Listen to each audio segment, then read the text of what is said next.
আমার ভাইরা, আল্লাহ তাআলার আইন যদি আপনি না মানেন তাহলে মুশরিক হবেন। কোরআনুল কারীমে আল্লাহ পাক সব দিয়ে দিয়েছে। কোরআনুল কারীমের কাছে যদি বলেন, ও কোরআন, এই দুনিয়ার ভিতরে কোন নেতাকে অনুসরণ করব? সুবহানাল্লাহ বলেন। কোন নেতাকে অনুসরণ করব? আমার দেশে তো অনেক মানুষ বক্তব্যের সময় বলতো যে আমার নেত্রী কোরআন শরীফ পড়ে দিনের কাজ শুরু করতে, বলি নাউজুবিল্লাহ। আমি বলি শোনো, তোমার নেত্রী যদি কোরআন দিয়ে যদি দিনের কাজ শুরু করত, তাহলে কোরআন আর মানুষদের নামে হামলা মামলার ফাঁসি দিত না। জোরে বলেন ঠিক কিনা বলেন। সম্মানিত ভাইরা আমার, এগুলা হচ্ছে একটি সাজানো নাটক। এগুলা কি সাজানো নাটক। আমার ভাইরা, কোরআনের কাছে যদি বলেন আমরা কাকে নেতা মানব, বলেন কোরআনে আছে না নাই? আল্লাহ রাব্বুল আলামিন কাকে নেতা মানবেন? রাব্বুল আলামিন বলে দিয়েছেন, ফাত্তাবিউনি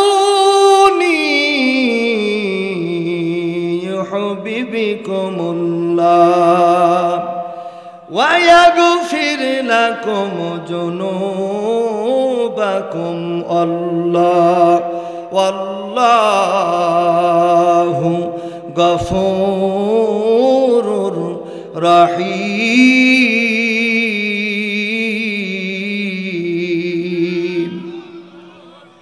আল্লাহ রাব্বুল আলামিন বলেছেন, তোমরা যদি নবীকে যদি অনুসরণ করো, যদি তোমরা রাসূলের অনুসরণ করো, আল্লাহ পাক বলছে আমি আল্লাহ তাআলা তোমাদেরকে ভালোবাসবো। সুবহানাল্লাহ বলেন।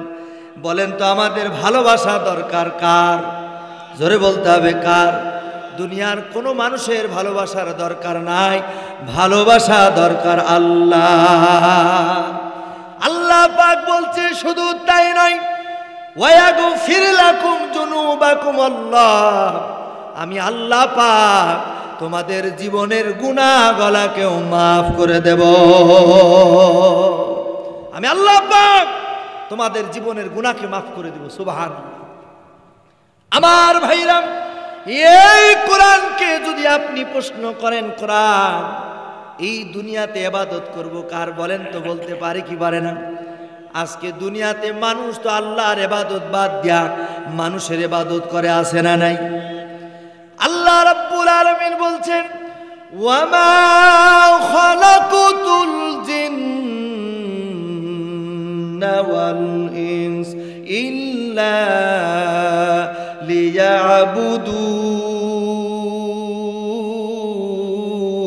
লিয়াবুদুন। আল্লাহ পাক বললেন, ও দুনিয়ার মানুষেরা শোনো, এই দুনিয়াতেই পৃথিবীতে মানুষ আর জিনকে একমাত্র আমার ইবাদতের জন্য বানাইছি। বলেন সুবহানাল্লাহ। কিন্তু দুনিয়াতে আজকে মানুষের ইবাদত করে, আছে না নাই? আমার ভাইরা, আমার দেশে কেউ যদি শর্ট গায়ে দেয়, ওর নাম হয় শর্ট বাবা, ঠিক কিনা বলেন? কেউ যদি উলঙ্গ হয়ে যায়, ওর নাম হয়ে যায় ল্যাংটা বাবা, ঠিক কিনা? আমার ভাইরা, কি বলবো, কেউ যদি কিছু তালা দিয়া মালা বানায়, ওর নাম হয় তালা বাবা। এদের নামে মামলা হয় না। জোরে বলেন ঠিক কিনা? সম্মানিত ভাইরা, ইসলামকে ধ্বংস করার জন্য এরা বিভিন্নভাবে বিভিন্ন জায়গায় মাজারের নামে শিরকিয়াতের কার্যক্রম চালু করেছে। আলহামদুলিল্লাহ, বাংলাদেশে বিভিন্ন জায়গায় সব ভণ্ডদের মাজার এবার ভেঙে দিয়েছে। কথা বলেন ঠিক কিনা? সব থেকে আনন্দের বিষয় হলো মরহুম শহীদ আল্লামা দেলোয়ার হোসেন সাঈদী সাহেব সংসদ ভবনের ভিতরে মানুষ যখন ঢুকত, মাথা নত করে ঢুকত। তিনি যখন সংসদ সদস্য, তিনার সমস্ত ইমানি শক্তিকে একত্রিত করে তিনি আর প্রতিবাদ করার কারণে সংসদ ভবনে এই নিয়ম বন্ধ হয়ে যায়। সুবহানাল্লাহ বলেন। সেই দিন থেকে ওই দাদা বাবুর মাথার ভিতরে সাইদির নামে ব্যতিক্রম ধারণা তৈরি হয়, ষড়যন্ত্র শুরু। আল্লাহ পাক কয় তুমি কোরআনওয়ালা মানুষদেরকে ফাঁসি দেওয়ার জন্য পাইতারা শুরু করেছো। আল্লাহ ছাড় দেয়, ছেড়ে দেয় না। কথা বলেন ঠিক কিনা? আমার ভাইরা, এই জালেমেরা মতিউর রহমান নিজামী সহ মীর কাসিম কাদের মোল্লা এই সকল কোরআনওয়ালা মানুষদেরকে ফাঁসি দিয়া আমার ভাইরা বিদায় করেছে। কিন্তু আল্লাহ পাক সময়ের পরিবর্তে অল্প সময়ের ভিতরে আল্লাহ কয় বাংলার তৌহিদি জনতা এমন জায়গা জাগবে, তোমার বাবার মূর্তিগুলি গলায় রশি বেঁধে সব ভেঙে গুড়িয়ে দিবে। কথা বলেন ঠিক কিনা? বলে তাই হয়েছে, হয় নাই? আমরা লক্ষ্য করে দেখেছি ভাস্কর্যের নামে যারা মূর্তি তৈরি করেছে ওই মূর্তির মাথায় পোশাক করে দিয়েছে। ইসলাম নবীরাম মূর্তি ভাঙবে, কিন্তু মূর্তি গড়ার জন্য আসে নাই। মুসলমানরা কোনোদিন মূর্তি তৈরি করতে পারে না, মুসলমানেরা মূর্তি ভাঙবে। ধরে বলেন ঠিক কিনা? বলে সম্মানিত ভাইরা আমার, ওই দাদা বাবুর সাথে সম্পর্ক থাকার কারণে বাংলাদেশের বিশ্ববিদ্যালয়ের সামনে আমার ভাইরা ব্রিজের পাশে ও পাশে বিভিন্ন জায়গায় দেশটা যেন মূর্তি দিয়ে ভরে দিয়েছিল। বেজার হচ্ছেন আপনারা? মুসলমানেরা মূর্তি ভাঙবে, ঠিক কিনা বলেন? এই জন্য আমার ভাইরা আল্লাহর আইন মানা দরকার আছে না নাই? আল্লাহর আইন মানলেই শান্তি। সুবহানাল্লাহ বলেন। আমার ভাইরা খুব ভালো করে খেয়াল করুন, অর্ধ জাহানের খলিফা হযরত ওমর, বিচার কাকে বলে দেখেন। অর্ধ জাহানের খলিফা হযরত ওমর আর বাদশাহী তো যদি ইসলামের খেলাফত থাকে কি শান্তি দেখেন। অর্ধ জাহানের খলিফা হযরত ওমর সকাল বেলায় যখন তার রাজ দরবারি যখন বের হলেন, দেখলেন যে তার রাজ দরবারের সামনে একটি লাশ, ছোট্ট বাচ্চা শিশুর। এই লাশটা কেটে 12 টুকরা করা। বলেন কয় টুকরা? 12 টুকরা করা লাশ। হযরতে ওমর চিন্তা করলেন, হারি এমন কাজ কে করল, কে এই শিশুটাকে হত্যা করল? হযরত ওমর চারিদিকে সংবাদ দিলেন। একদিন চলে গেল, 2 দিন চলে গেল, সংবাদ পায় না কে এটাকে মেরেছে। এভাবে করে 3য় দিন এই লাশের এই যে ছোট্ট শিশুটা যে কেটে 12 টুকরা করা হয়েছে, তার মা চলে এসেছে। এসে বলছে এই শিশুটা আমি নিজে 12 টুকরা করেছি, নিজে। ইসলামী খেলাফত থাকলে চোর থাকবে না, হত্যাকারী থাকবে না। এরা এসে স্বীকার করে নেবে, কয় আমি নিজে করেছি। বলে কেন? অর্ধ জাহানের খলিফা হযরত ওমর ওই মেয়েটাকে জিজ্ঞাসা করে, তুমি এই শিশুটার 12 টুকরা করলি কেন? ওই মেয়েটা বলতেছে, বাচ্চা হুজুর শোনেন, আমাদের ওই যে নিরিবিলি এলাকার ভিতরে আমাদের বাড়ি। আমার বাবাকে রশি দিয়া বেঁধে 4 জন যুবক। বলেন কয়জন? 4 জন যুবক আমাকে ধর্ষণ করে। ধর্ষণের পর এই সন্তান হয়। আমি চিন্তা করলাম এই সন্তান যদি বড় হয়ে যায়, এই সন্তান নবীর বিরুদ্ধে স্লোগান দিবে। এই জন্য আমি এই সন্তানটাকে 12 টুকরা করেছি। এখানে একটা শিক্ষা আছে আমার ভাইরা। আজ আমরা লক্ষ্য করে দেখেছি ইসলামের বিরোধী যারা করেছে এরা হলো ওই জাতেরই লোক। জোরে বলেন ঠিক কিনা বলেন? আমার ভাইরা, আল্লাহ পাক বলছেন আল্লাযীনা ইয়াকুলুনা রব্বানা, বলছে যারা বলেন রব্বানা, হে আমার রব, ইন্নানা আমান্না, আল্লাহ তাআলা তুমি আমাদেরকে মাফ করো। কি করো? আমাদেরকে মাফ করো। জাহান্নামের আগুন থেকে বাঁচাও, এই দোয়া আমরা করি কি করি না? জোরে বলেন, করি কি করি না? আমার ভাইরা, আমি একেবারে সংক্ষেপে কথা বলবো, কিন্তু আল্লাহ তাআলা বলছেন যে 10 শ্রেণীর মানুষের দোয়া আল্লাহ পাক কবুল করে না। বলেন কয় শ্রেণী? জোরে বলেন কয় শ্রেণী? 10 শ্রেণীর দোয়াকে আল্লাহ পাক কবুল করে। তার 1 নম্বর হলো যারা মুশরিক। বলেন তো মুশরিক আছে না নাই? জোরে বলেন আছে না নাই? আমার ভাইরা, আল্লাহর আইন না মানাটাই তো মুশরিকের কাজ। আমরা কি আল্লাহর আইন মানি? এই জমিন কার? আসমান কার? আকাশ কার? বাতাস কার? আমরা কার? সব কিছু যদি আল্লাহর হয়, তাহলে আমরা কেন মানুষের তৈরি করা আইনের পিছনে ছুটি? জোরে বলতে হবে, ঠিক কিনা? তাহলে আমরা আল্লাহর আইন না মেনে আজকে মুশরিকদের অন্তর্ভুক্ত হয়ে যাচ্ছি। জোরে বলতে হবে, ঠিক কিনা? এই কোরআনে সব কিছু আছে না নাই? সব আছে। আমার ভাইরা, আল্লাহ তাআলার আইন যদি আপনি না মানেন তাহলে মুশরিক হবেন। কোরআনুল কারীমে আল্লাহ পাক সব দিয়ে দিয়েছে। কোরআনুল কারীমের কাছে যদি বলেন, ও কোরআন, এই দুনিয়ার ভিতরে কোন নেতাকে অনুসরণ করব? সুবহানাল্লাহ বলেন, কোন নেতাকে অনুসরণ করব? আমার দেশে তো অনেক মানুষ বক্তব্যের সময় বলতো যে আমার নেত্রী কোরআন শরীফ পড়ে দিনের কাজ শুরু করতে, বলি নাউজুবিল্লাহ। আমি বলি শোনো, তোমার নেত্রী যদি কোরআন দিয়ে যদি দিনের কাজ শুরু করত, তাহলে কোরআন আর মানুষদের নামে হামলা মামলার ফাঁসি দিত না। জোরে বলেন ঠিক কিনা বলেন?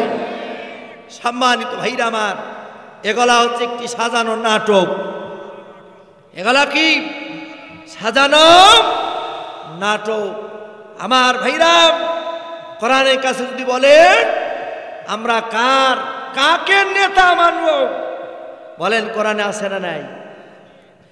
আল্লাহ রাব্বুল আলামিন কাকে নেতা মানবেন? রাব্বুল আলামিন বলে দিয়েছেন, ফাত্তাবিউনি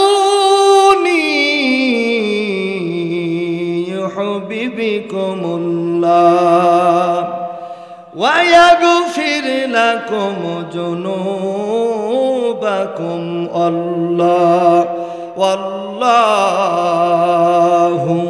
গফুরুর রহিম।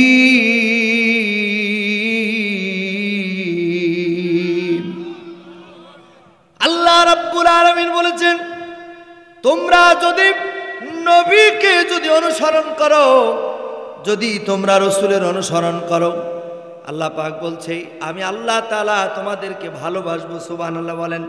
বলেন তো আমাদের ভালোবাসা দরকার কার? জোরে বলতে হবে কার? দুনিয়ার কোনো মানুষের ভালোবাসার দরকার নাই, ভালোবাসা দরকার আল্লাহ।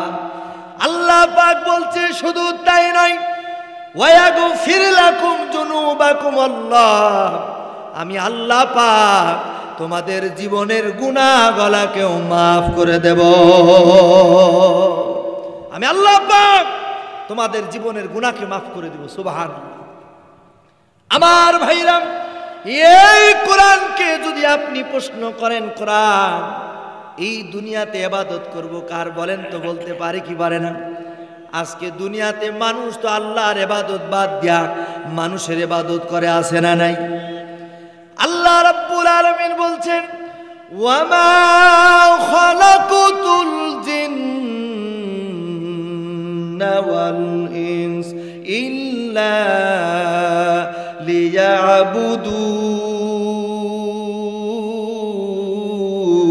লিয়াবুদুন।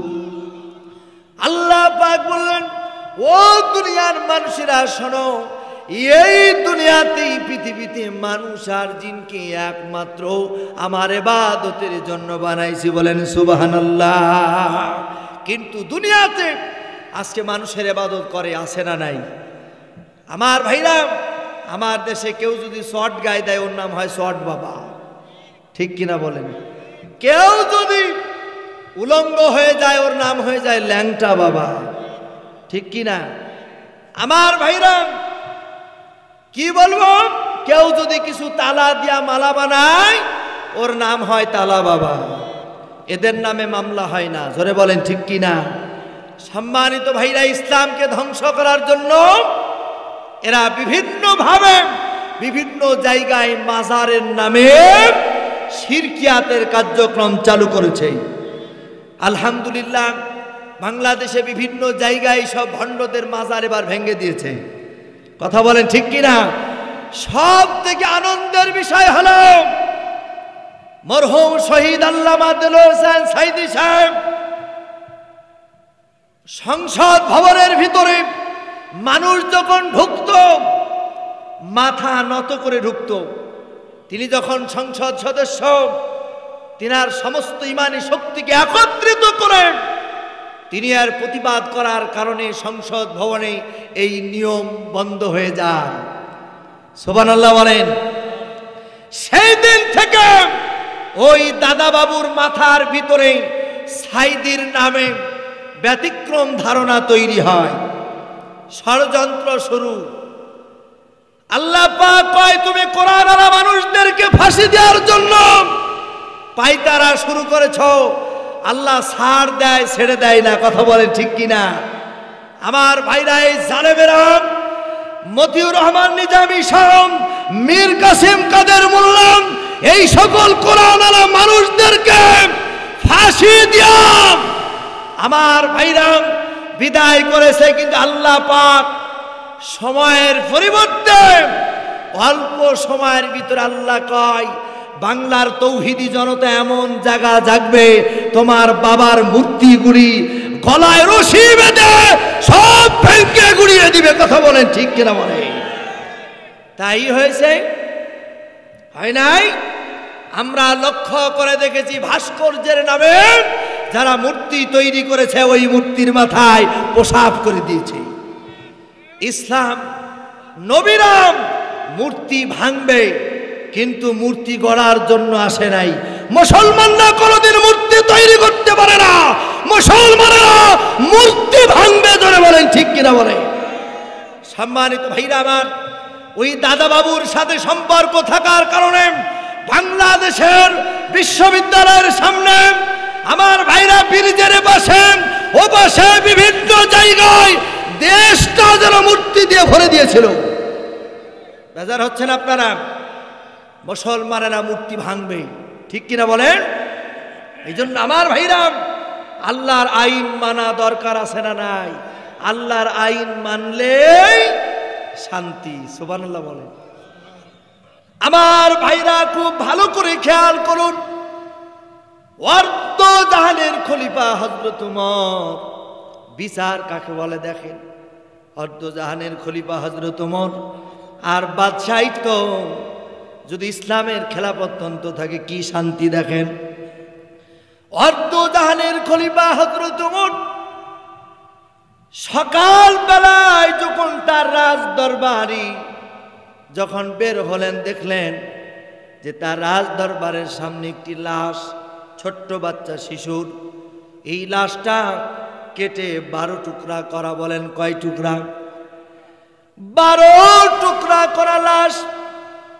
হযরতে ওমর চিন্তা করলেন, হারি এমন কাজ কে করল, কে এই শিশুটাকে হত্যা করল? হযরত ওমর চারিদিকে সংবাদ দিলেন। একদিন চলে গেল, 2 দিন চলে গেল, সংবাদ পায় না কে এটাকে মেরেছে। এভাবে করে 3য় দিন এই লাশের এই যে ছোট্ট শিশুটা যে কেটে 12 টুকরা করা হয়েছে তার মা চলে এসেছে। এসে বলছে এই শিশুটা আমি নিজে 12 টুকরা করেছি। নিজে। ইসলামী খেলাফত থাকলে চোর থাকবে না, হত্যাকারী থাকবে না। এরা এসে স্বীকার করে নেবে, কয় আমি নিজে করেছি। বলে কেন? অর্ধ জাহানের খলিফা হযরত ওমর ওই মেয়েটাকে জিজ্ঞাসা করে তুমি এই শিশুটার 12 টুকরা করলি কেন? ওই মেয়েটা বলতেছে, বাচ্চা হুজুর শোনেন, আমাদের ওই যে নিরিবিলি এলাকার ভিতরে আমাদের বাড়ি। আমার বাবাকে রশি দিয়া বেঁধে 4 জন যুবক, বলেন কয়জন? 4 জন যুবক আমাকে ধর্ষণ করে, ধর্ষণের পর এই সন্তান হয়। আমি চিন্তা করলাম, এই সন্তান যদি বড় হয়ে যায়, এই সন্তান নবীর বিরুদ্ধে স্লোগান দিবে। এই জন্য আমি এই সন্তানটাকে 12 টুকরা করেছি। এখানে একটা শিক্ষা আছে আমার ভাইরা, আজও আমরা লক্ষ্য করে দেখেছি, ইসলামের বিরোধী যারা করেছে এরা হলো ওই জাতেরই লোক। জোরে বলেন ঠিক কিনা বলেন আমার ভাইরা।